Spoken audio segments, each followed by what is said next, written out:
You are listening to the cycling podcast at the Tour de France in association with Rapha, the fastest closing in the World Tour, the home of cycling with character.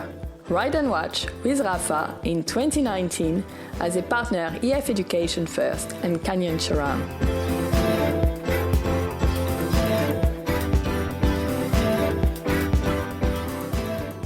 Where are we, Lionel? We're in Gaillac. It's the rest day. We've had a very relaxing morning. I've been for a run. I don't know what you two guys have done, but we've had breakfast in a very unusual sort of hazelnutty cappuccino. Sickly sweet. Not good, that. Not good, that. We'll get a Grand Creme at the break. Okay. Well, as is traditional on the rest day, it's press conference day, of course. We're quite early with our... Only Roman Bardet has beaten us with his press conference today, I think. That's right, early, wasn't he? You were going to go there, Francois, but it was a little bit too early. Manageable. 9:45. So, I mean, I have the impression the press officer of AG sur la Mondiale is suddenly at the idea that the 9:45 press conference was a bad idea because he sent a picture of the swimming pool at the hotel, maybe probably hoping to attract... Was no one there? I don't know. I mean, he sent a picture of a swimming pool before the press conference, like at 9. So he was probably fearing that, some guys might think it's a little bit too early and might be tempted to go for a swim. So there we are. Just shows you, doesn't it, how, the things change. I mean, there will be some press conferences where there's nobody there and press officers will be trying to sort of drum up support, and there'll be others where they're trying to keep people away. And just depending on the fortunes of the riders at the tour. But as I said, it's our press conference, and we've got loads of questions to get through. Should we get on with it? Let's. Hi, this is Claire from Leeds. Just wanted to thank you for your coverage and insight into cycling. That's helped me to understand it more and become a real fan in the last few years. So thank you for that. My question is about whether you feel, as the podcast has gained in notoriety and popularity, that you have better access to the riders. You often speak about how TV gets priority, and though you're obviously all esteemed and experienced journalists in your own right, I felt that I'd noticed that you have maybe more access to riders who were younger and familiar to the podcast, such as Teo Gegenhardt, than maybe some of the older riders. Discuss. Hope to see you soon. We're heading to the Pyrenees. Very excited. Thank you.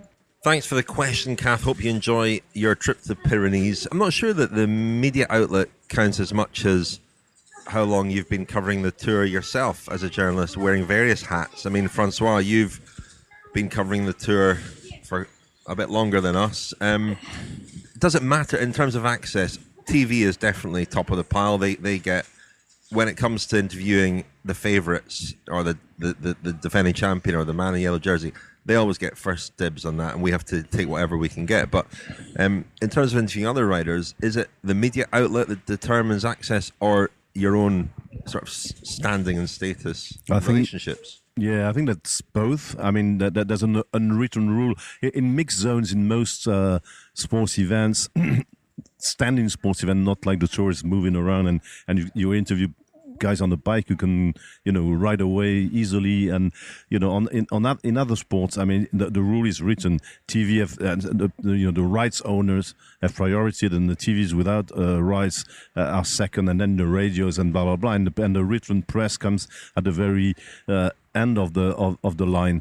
And so being a podcast, we're a bit in between. They don't exactly know where to put us, but I found something strange. So, yeah, sure, a guy with a camera will always have priority in the eyes of the rider. The rider there's kind of an attraction to the camera, so they will go there first. And something I noticed, because I collect quotes in two fashions, with a microphone, with a Zoom we use for the podcast, and sometimes for actually for the official website of the Tour de France. So I use my telephone because it's easier to send the quotes to the guys in the office.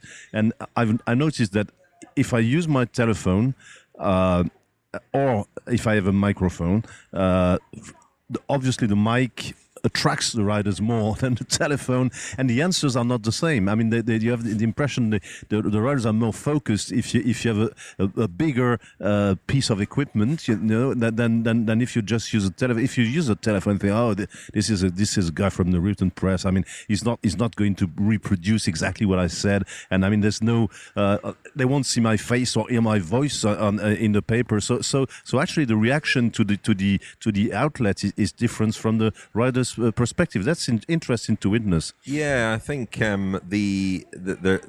there's a sort of more engagement sometimes the bigger the microphone that you have. The more seriously they take you in a way. I'm not sure about the riders. Some of the riders certainly know about the podcast. I think people on the teams, a lot of the staff and communications people, they certainly know about the podcast, and we definitely get.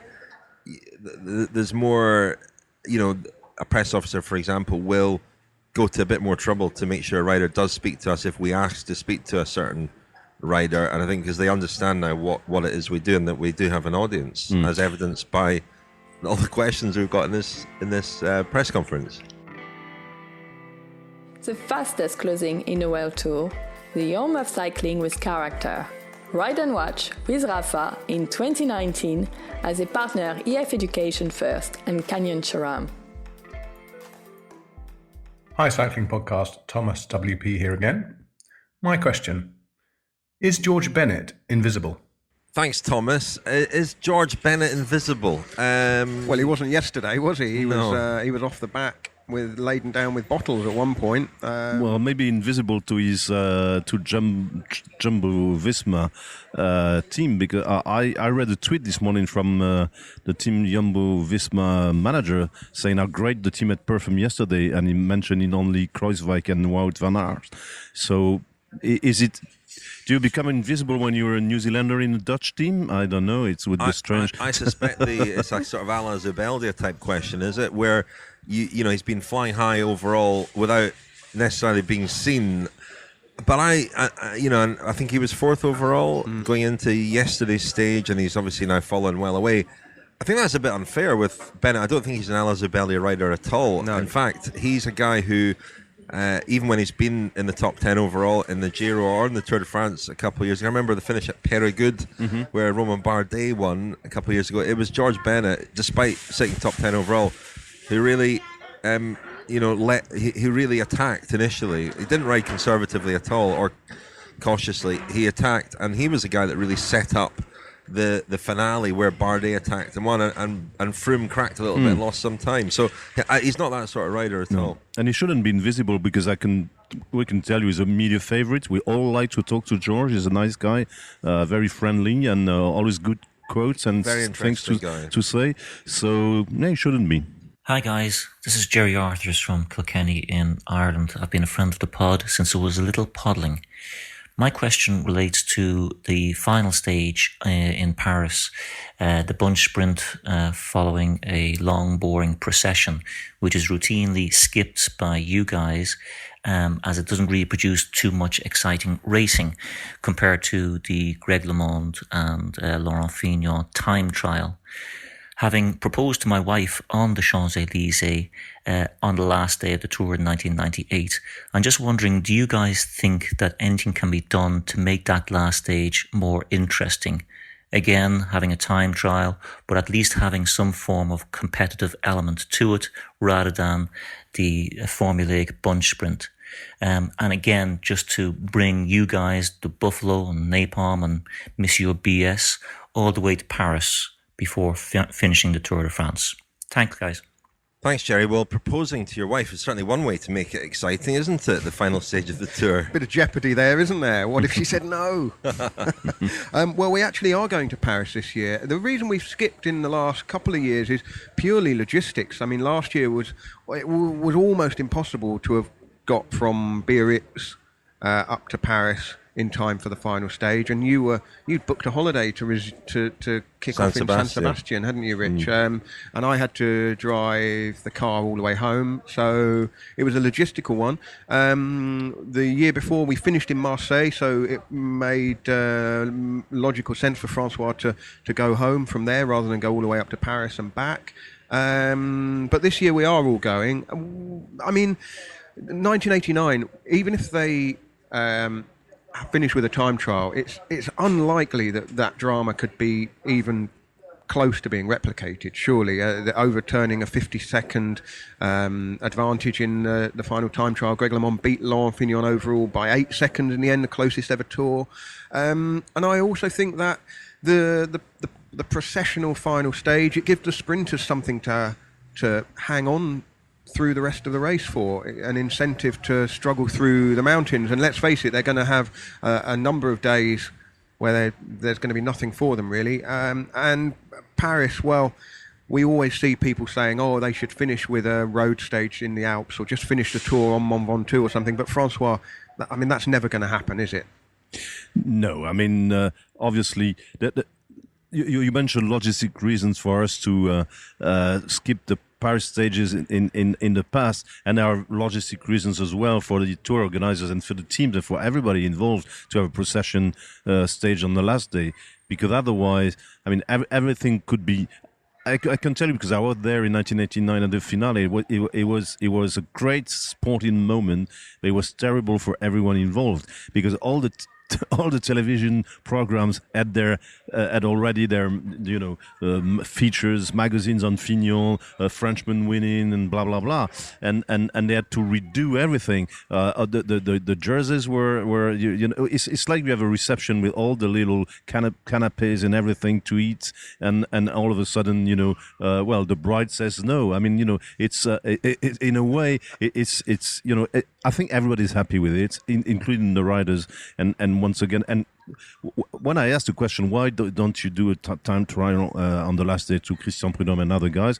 Well, they all said, like this year we finish in Val Thorens, probably the GC at that stage, except maybe for 8th or 9th place or 10th or 11th place, is kind of set, and then you would have an individual time trial on the last day that doesn't mean anything. That's another kind of procession, but one by one, it would drag on forever.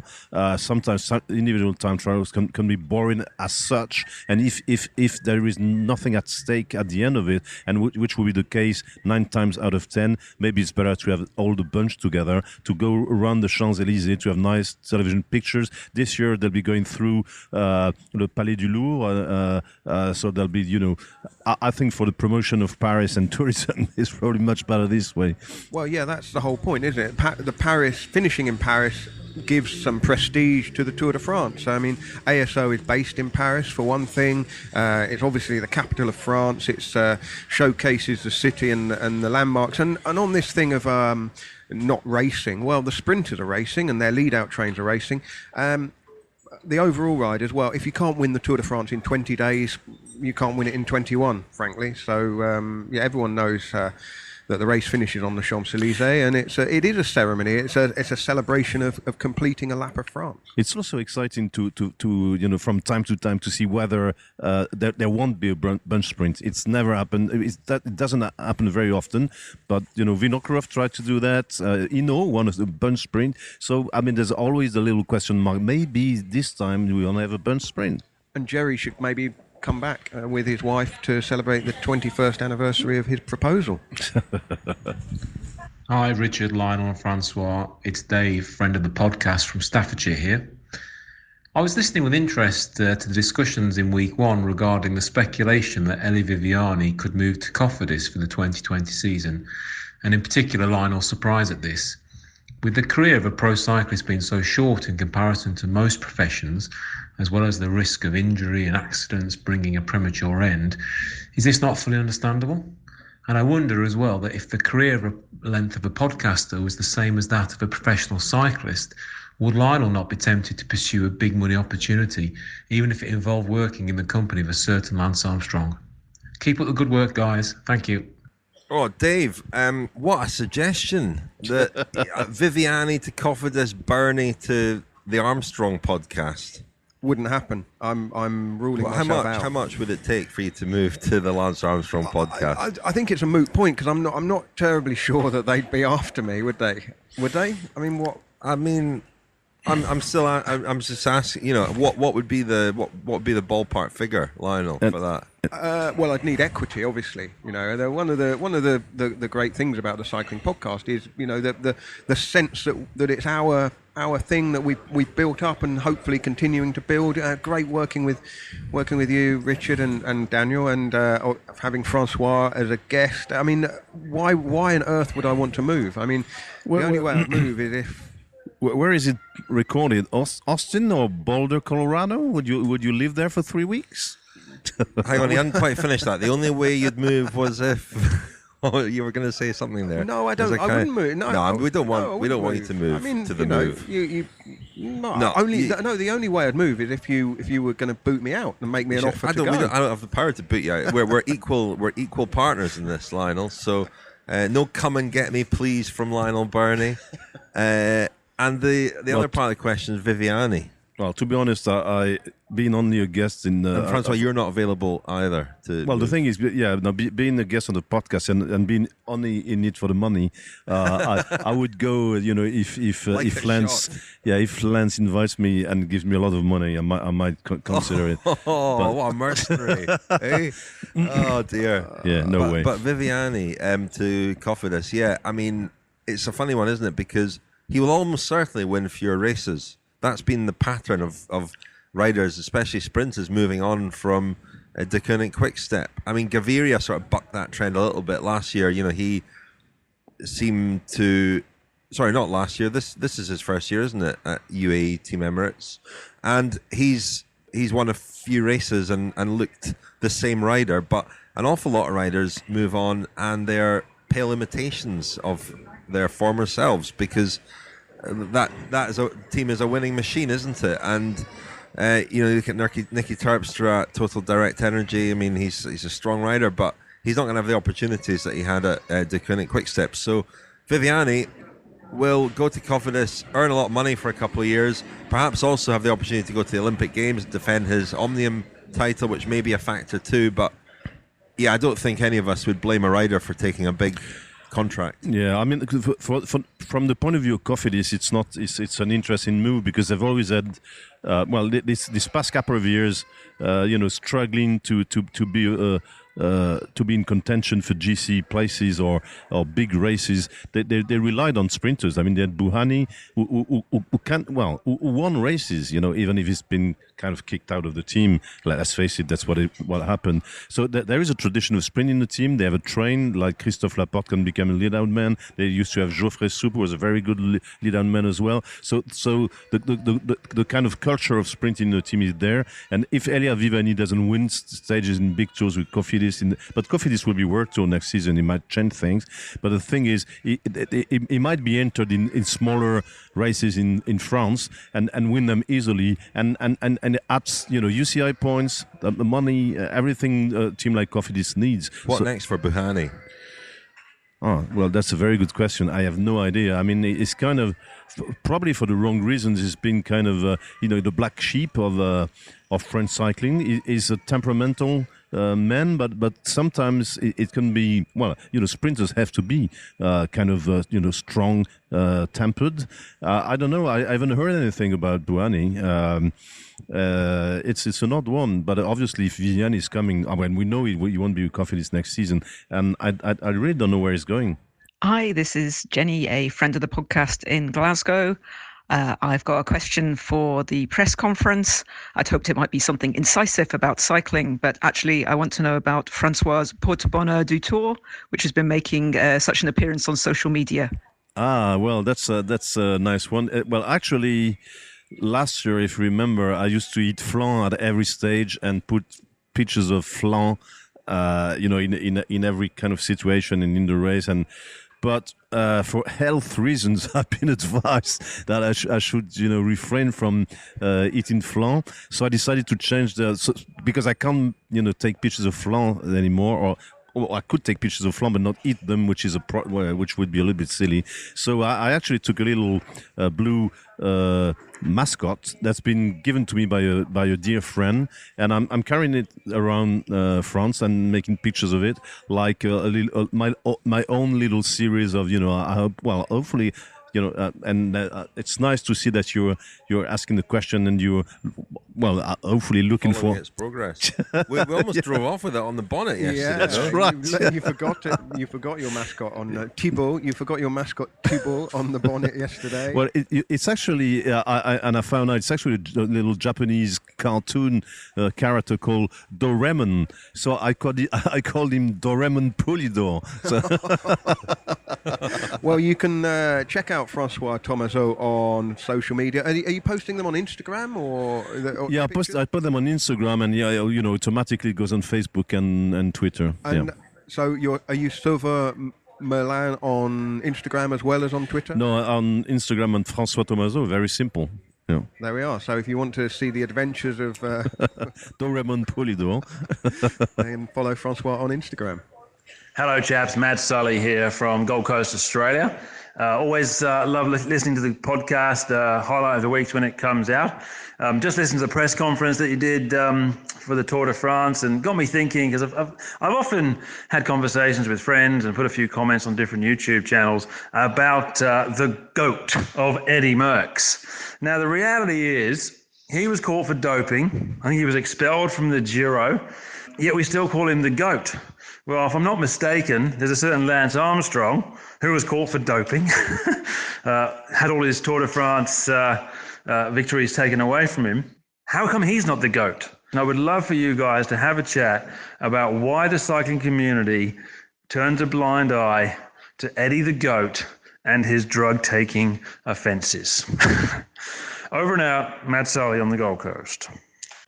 Thanks for your question, Matt. This is a question that gets asked a lot, and I think I've been thinking again about Armstrong the last couple of days, listening to your conversation, Lionel, with David Walsh about the 99 Tour, and it's quite amazing to be reminded of just the front of Armstrong in being challenged pretty rigorously and pretty consistently at that 99 Tour, even, just the first of the 7 Tour victories, being confronted with, there's a bike ride going through. It looks like an organised bike ride with a motorcycle escort through very heavy traffic. Don't envy them that.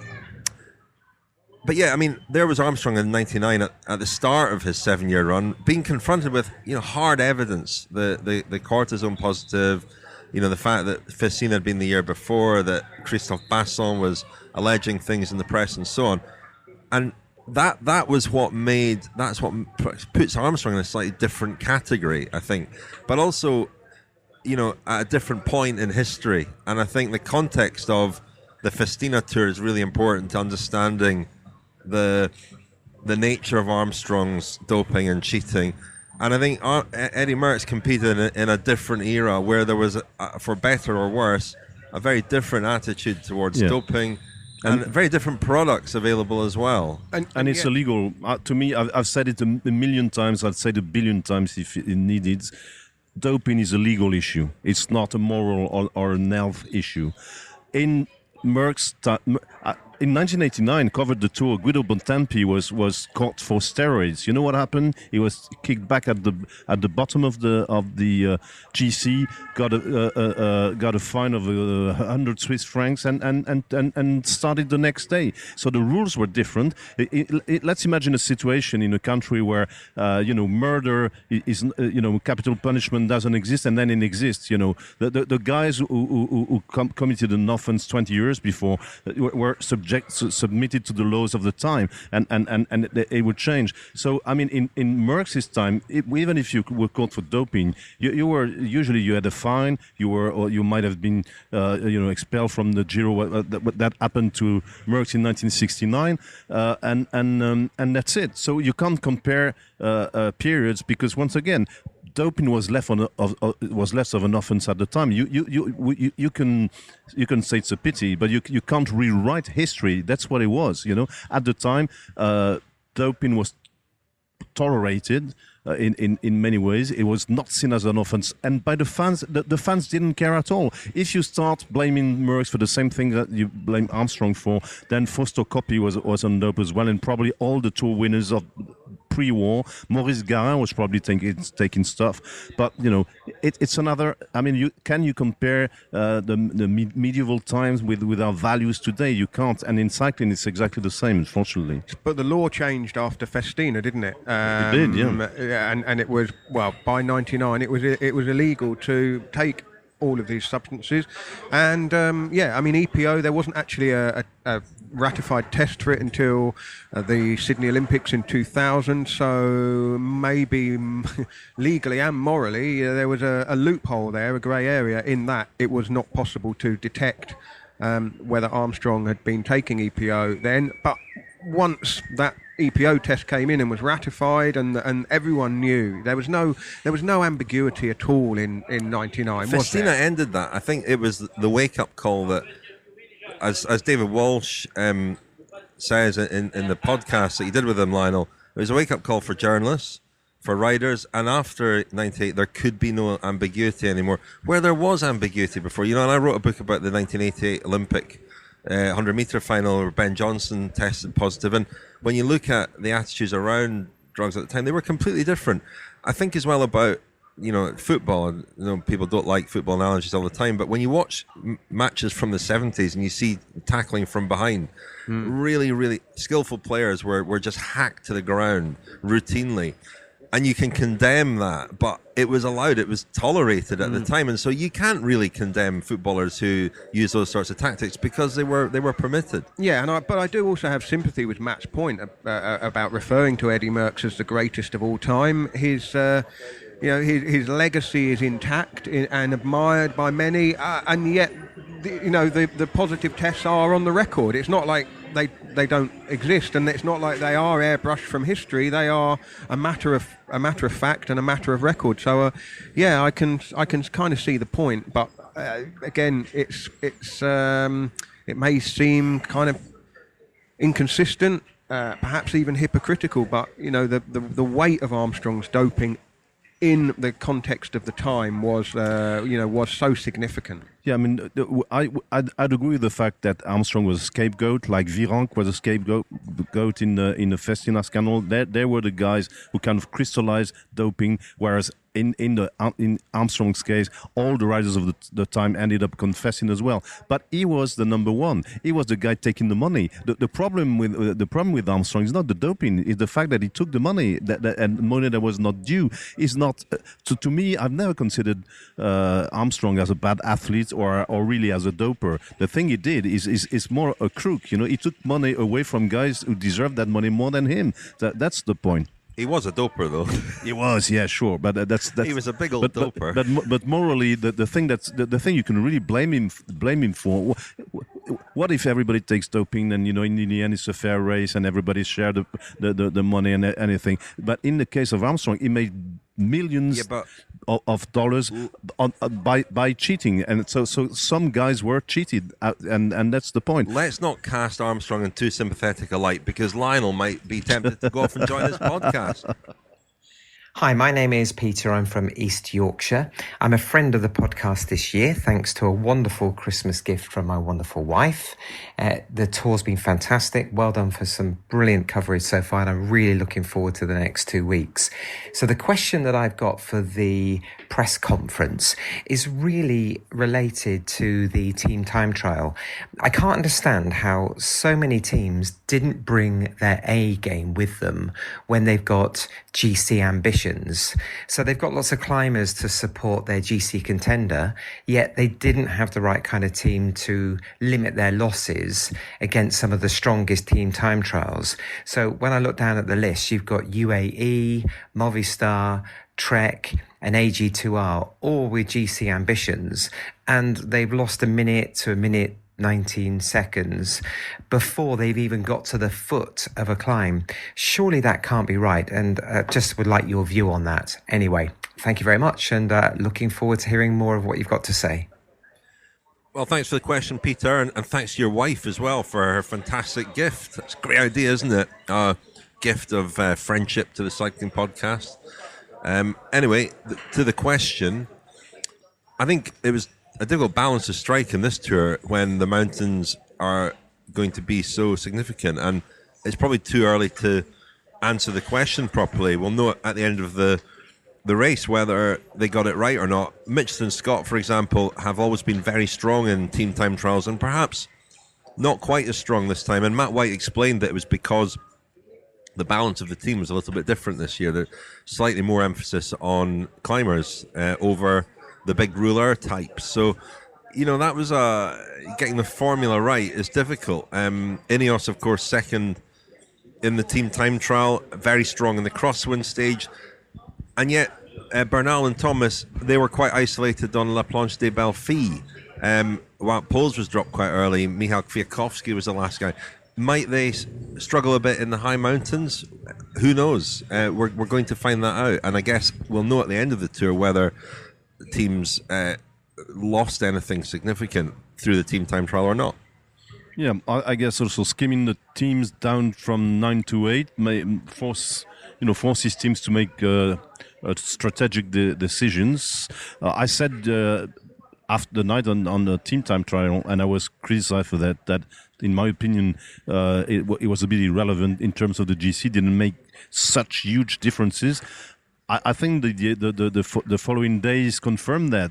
Movistar had a bad time trial. Look where they are now. They actually were the best team yesterday. Quintana is in a great position, so it didn't affect them at all. And the mountains will probably, make them show exactly what they're worth. Look at Trek Segafredo lost time, but they held the yellow jersey only 4 days later, so it obviously didn't affect them too much either. So once again, I don't think, especially team time trial on day 2, I don't think it has a major impact on the GC in the end.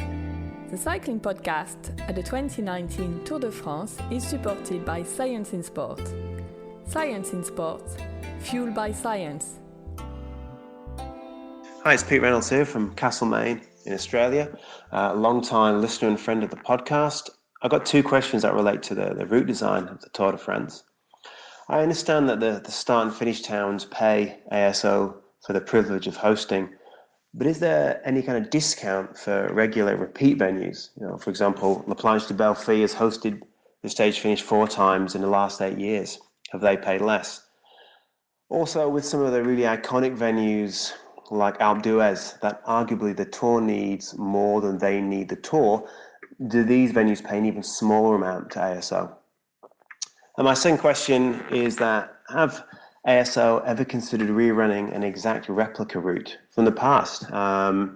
Merckx's, 1969 route when he won, or indeed a section of the Tour from a year, like the first week, for example. Love the podcast. Keep up the good work. Bye. Well, Francois and I are actually talking about the idea of repeating a tour from the past. I suggested 1903, but I think the average length of the stage was about 360 kilometres, so can't see that happening. But I've always thought that the 1989 course is probably the classic, modern classic. It was the first of the sort of shorter tours, wasn't it? They trimmed about 1,000 kilometres off the total distance. Yeah, well, replicating the 1903 tour would need, taking into account some very often overlooked fact, is that they had a rest day between each stage. Lovely. Sounds wonderful. So that's so why not? I mean, but it would make for a longer tour probably. Secondly, they try to emulate by bits.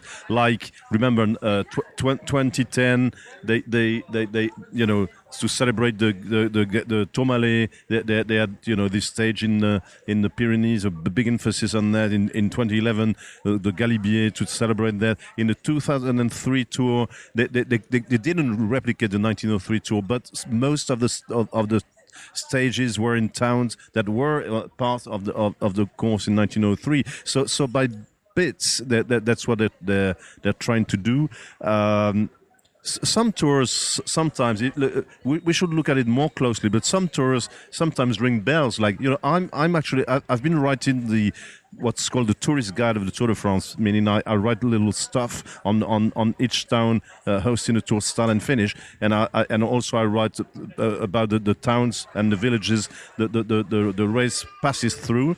And this year, for instance, I found by just looking in the files on my computer that many of the villages and towns we're going through, we'd been there in the past. So that there is sometimes like I think the stage to Chalon-sur-Saône we had this year, which was the most boring one, by the way, exactly the same stage existed in the past, so that there is some by bits replications of past tours. Maybe repeat the 92 tour of the European Economic Community to celebrate Brexit.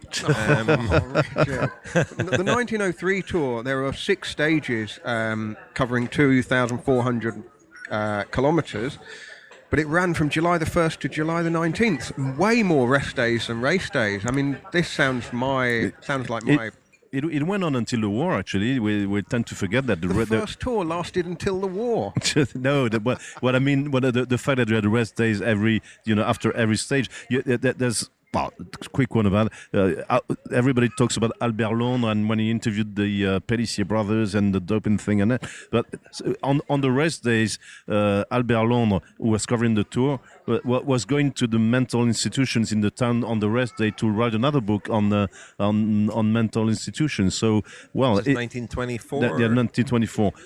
If we replicated that, we could probably do two jobs in the same time. Podcasts. Yeah, 2 different podcasts. Very, very quickly on the issue of the paying for the start and finish towns. Do you know if there's a discount? Does Pau get a discount? It's a very, very secret deals. I mean, nobody exactly knows the revenue of ASO. They publish their accounts, but some of them are not public, like their profits, for instance. I mean, they're not at the French bourse, so there's very few ways to know exactly where the money comes from, what kind of money they're making. So normally there is a grid of fees towns are paying. You pay more for a finish than you pay for a start, and Pau, I suppose, probably have a discount because they have it every year. So that there's a kind of an agreement with the tour. They managed to, they made a theme park on the tour in town. So Pau kind of helps the promotion of the tour. As for L'Alpe d'Huez, you were saying the tour needs L'Alpe d'Huez more than L'Alpe d'Huez needs the tour. If the tour didn't go to L'Alpe d'Huez for 20 years, I'm sure the impact on the summer tourism in L'Alpe d'Huez would be tragic. Hi guys, it's Carl here from Belfast, Northern Ireland. I'm still waiting on my friends of the podcast shout out. However, I know it must be only a few episodes away now.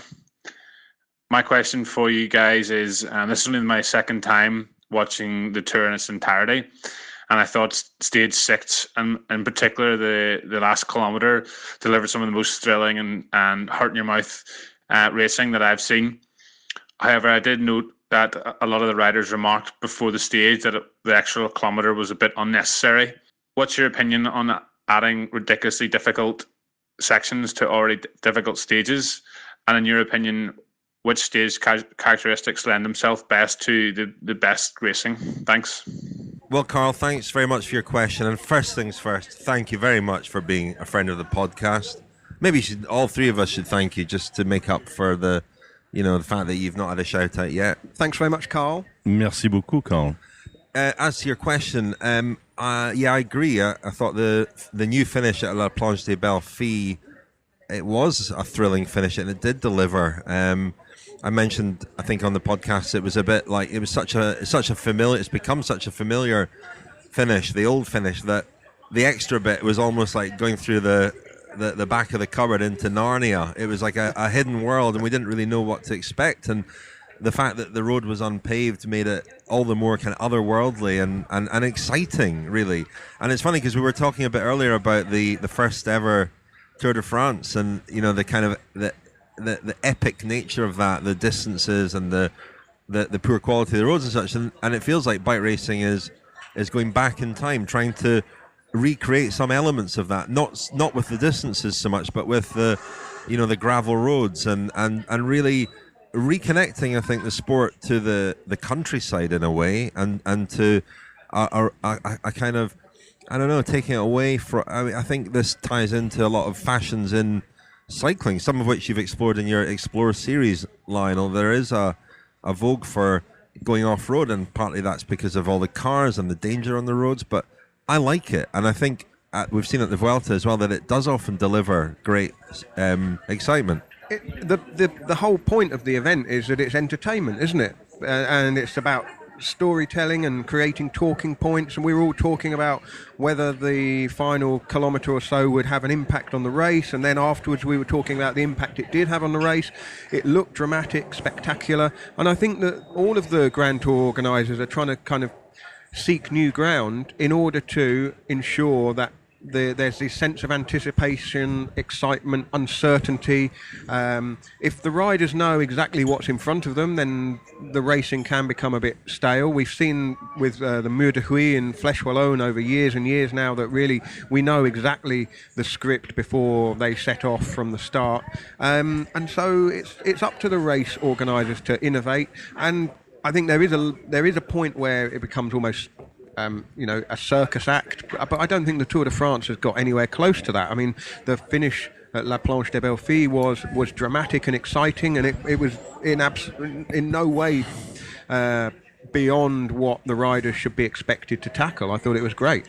I mean, the Tour, compared to other Grand Tours, has been rather conservative, and it's normal because when you're by far the leader of your industry, you tend to be conservative and stick to your tradition. And the riders, when they talk about the Tour, are conservative as well. Remember, every time there's a cobble stage, there'll be controversy. Oh, there shouldn't be a cobble stage on the Tour, and blah blah blah. The thing is, my impression is that there's been so much effort by the Giro and the Vuelta to innovate, to try to get away from the shadow cast upon them by the Tour, that they've been trying. Remember, there was a team time trial on sand on the Vuelta a couple of years back. So they've been trying everything to try and distinct themselves from the Tour. And the Tour is only reacting by little bits, by putting some of those gravelly stages and a thing to say, look, we're following you guys. We're ready to innovate, but we're still we're still leading the way, and so we're going to do it, but we're going to do it gradually, and we're not going to, as you say, turn into a circus. When at times you had the impression that the Giro, sometimes the elevation in certain stages of the Giro looked like this is in the face of Christian Prudhomme. Look at what we can do, and in a way, by not innovating, the Tour tends from time to time to say we don't need to innovate. We are the Tour. That team time trial at the Vuelta in Puerto Banús, I think it was, where they went onto the wooden causeway that goes across the beach. I mean, that was a joke. They may as well have had a pedalo race out in the sea. I would like that. I've actually got a question for you three, Lionel, Richard, and Francois. Did any one of you leave a toothbrush and a pair of underwear at my house? Because if you did, I'm very sorry, but my dog Ruby has had a go at it and it's gone, so she ate it. So yeah, if you're missing it, I'm very sorry, but never leave anything at my house again, please. Thank you. Gosh, well, this is embarrassing, isn't it, Lionel? Did you leave your pants at Charlotte's house? I've been wearing the same pants since Brussels, just alternating inside out, outside in. We should explain that we stayed at Charlotte's house in Brussels. Charlotte's a friend, and she put us up there. That could, absolutely, well cleared up. No, I didn't leave any pants behind. Francois had to dash off, so we can only assume they're his. No. Are they blue and white horizontal striped pants? I think this is a wind up from Charlotte. Is there room for a string of onions in the front? Well, Charlotte's been leaving me voice messages every day. There's been a Belgian winner, so she's left me a few of those, but this one was a bit different. Thanks for the question, Charlotte. Nice try. Maybe send a proper question in next week. Well, listen, fellas, we've got a busy rest day, if that's not an oxymoron. Well, a couple of us have a busy rest day, don't we? And a couple of us are oxymorons. Yeah. Lionel, you've got a lunchtime engagement. I have. As per. Yeah. I've got some interviews today. I've just got some information through about when they're happening. That's good. And I have your washing up to look after, some so washing to do. yeah. So we better crack on. Thanks very much for all your questions. Apologies if we didn't get to your question. We did get a lot, and we will be doing this again on the next rest day. So please, if we didn't answer your question this time, don't be deterred from sending in another question, and we'll get around to it next week. Some of the questions were quite similar, so we just had to be selective in the ones that we picked. But thank you very much for sending them in. And our daily coverage resumes tomorrow with stage 11. And we've still got a very exciting race in store, I think. Any more business before we go from this press conference episode, chaps? Just a reminder, Kilometre Zero, every weekday morning. Today's episode, Richard was on the press officers who we work with on a daily basis here at the Tour, and you'll hear how the Tour works from their point of view. You will indeed. And lots more Kilometre Zeros to come. We're also recording a sort of road trip episode, which we did a couple of years ago. That will be available for friends of the podcast after the tour. So we're recording bits and pieces every day, and that went down quite well a couple of years ago. So we thought we'd do it again this year, and there'll be a friends special episode as well from your lunch today, Lionel. Yes, indeed. Yes. Well. Yes. Sign up as a friend of the podcast at thecyclingpodcast.com, and you might get a shout out at the end of one of the episodes as well. But that's all for now. Thank you very much, Francois. Thank you. Thank you, Lionel. Thank you, Richard.